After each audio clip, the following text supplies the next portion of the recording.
the boxing community was thrown into a whirlwind of speculation after Joel Diaz's insightful remarks regarding Naoya Inoue's fighting approach.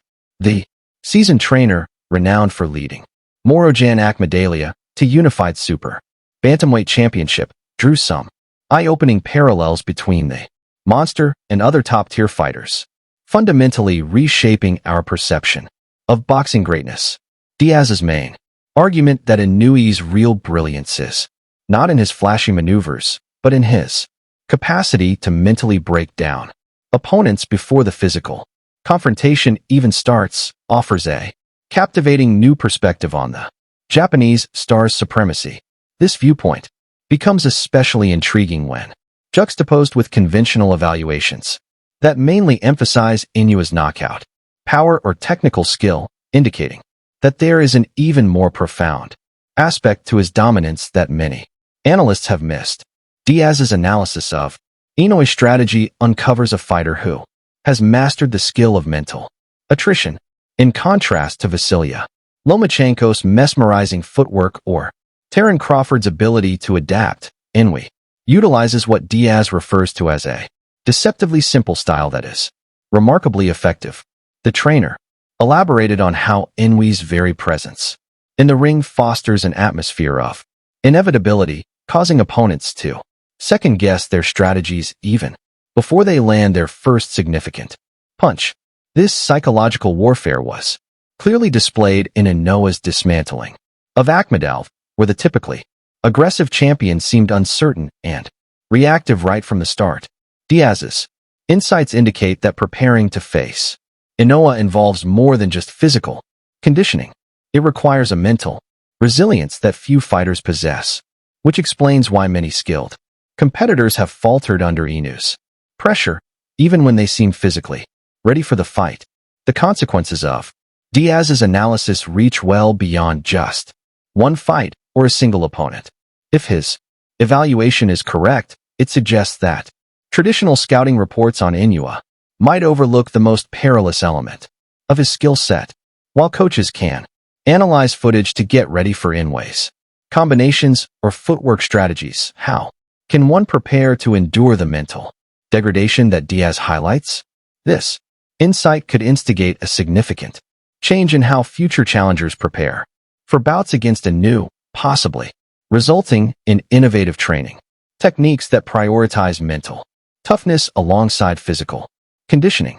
It also prompts fascinating inquiries about whether this psychological edge is an inherent trait exclusive to Inoue or if it could be potentially emulated by other top fighters through targeted training programs.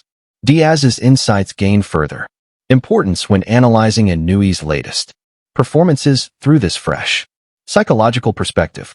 His overwhelming victory over Stephen Fulton, who was once regarded as one of boxing's most technically proficient fighters, now seems even more remarkable when interpreted as a methodical mental collapse rather than merely a physical defeat.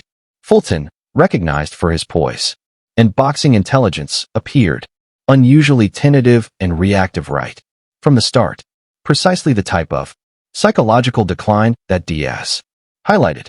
Likewise, Inoue's knockout of Jason Maloney becomes clearer when we take into account Diaz's remark that opponents frequently wear themselves out mentally before the physical effects become visible.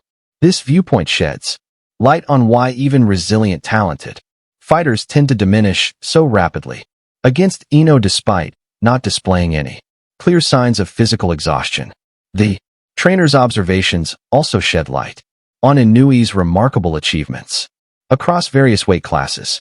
While his strength and skills undoubtedly adapt well across divisions, Diaz's evaluation indicates that Inoue's mental advantage might be the key factor enabling him to excel despite size disadvantages.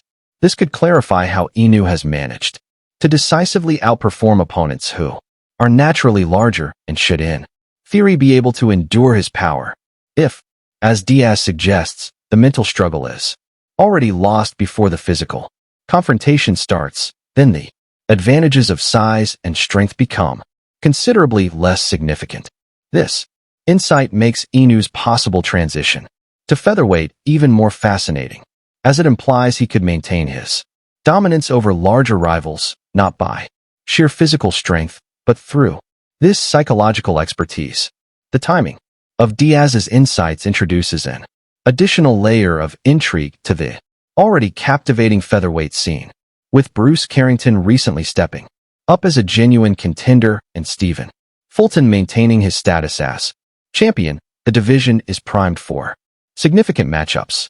However, Diaz's remarks act as a stark reminder that Inoue casts a long shadow over all these potential battles. If even top-tier fighters like Fulton and Akhmadaliev can be psychologically affected by Inoue's presence, what hope do less seasoned fighters like Carrington have? This psychological aspect reinforces the notion that Inoue's eventual transition to featherweight could be even more formidable than his current dominance, as the mental strain of facing such a daunting opponent only amplifies when coupled with the physical hurdles of moving up in weight. Diaz's analysis compels us to rethink our criteria for evaluating boxing greatness. While traditional measures such as technique, power, and speed undoubtedly apply to Inoue, if Diaz's insights hold true, we might need to factor in psychological dominance as a crucial, perhaps even more significant element in judging elite fighters. This perspective could clarify why some fighters, despite possessing all the physical attributes, fail to realize their potential, whereas others with noticeable limitations attain greatness.